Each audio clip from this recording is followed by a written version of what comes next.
Hey friends, welcome back to the Renewed Homestead. I'm Ben, and it's appropriate we have cats in the background right now. And a ghost cow for Halloween. Anyway, I wanted to address a viewer comment. Denise is really good at going in and answering any questions or comments in the video.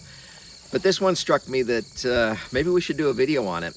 And it stems from me channeling my inner Bob Barker in a recent video and asking you to help control the pet population, get your pets spayed or neutered. Thank you. Have your pets spayed or neutered. Goodbye, everybody.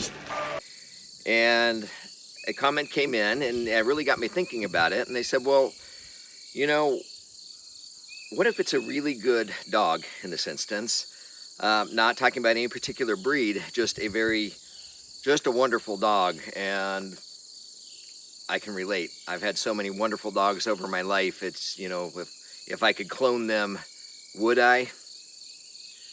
Well, I probably wouldn't. But the viewer made the comment that, well, you know, if everybody's getting their pets spayed and neutered, you know, in the prepper space and the, you know, if everything goes bad situation, well, if all the pets are spayed and neutered, all the cats and dogs would be gone. Well,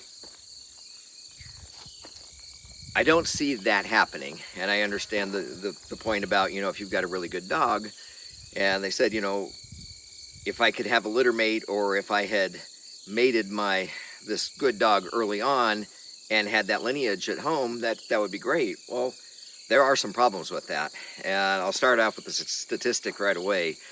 In America last year, and these numbers are down from the previous year, over 460,000 dogs and cats were euthanized.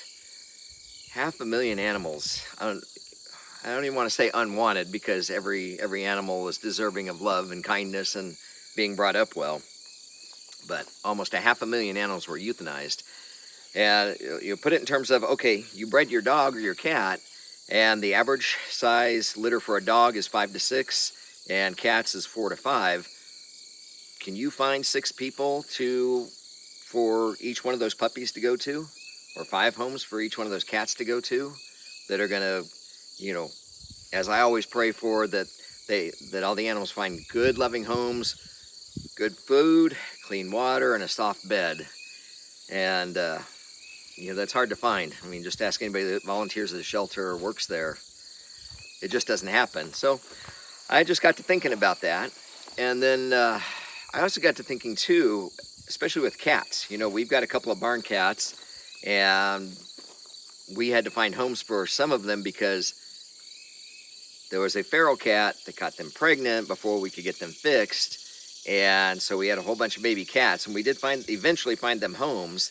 But there are folks out there that don't do that. They turn them loose, and they breed, and they breed, and they breed. And I've seen some homes that have a whole lot of cats around them. You know, and I don't have anything against cats. Obviously, we have them, and it's good for controlling, you know, rats and mice and things like that. What happens when the rats and mice are gone? Well, they start going after the squirrels and the birds. Well, what do the birds eat? Well, squirrels eat the nuts and various things, but what do the birds eat? They eat seeds, and they eat a lot of insects. We're even going to be courting barn swallows, and they'll eat 800 to 1,000 bugs a day. And then people complain, oh, the bugs, they're worse this year, worse this year, worse this year. Well, if you've got a bunch of feral cats around, and they're eating the baby birds or the eggs or the mamas themselves, lower birds, you know, nature is all balance. And hi, Beast, speaking of cats. So it's all balance. And, you know, going back to that comment, I appreciate that. Like I said, I've had some wonderful animals, including Beast wandering underneath you there, that, you know, I wish I could have them forever. And, you know, you saw the videos about Decker, and, you know, our Loki dog, he's getting up there, and his health is starting to falter a little bit, and we probably won't have him long. You know, and that just tears me up. But when they're gone, we'll find another dog that's in the shelter. We always get rescues, and, you know, we'll give them a good loving home with good food and clean water and a soft bed. So anyway, it was an interesting thought, and you folks ought to think about that too. But again, 460,000 animals euthanized last year. It would be good to get your pets spayed and neutered. You know, there's always going to be breeders out there, and some are good, some aren't so good, some just see dollar signs, and that's never a good thing. It really isn't. But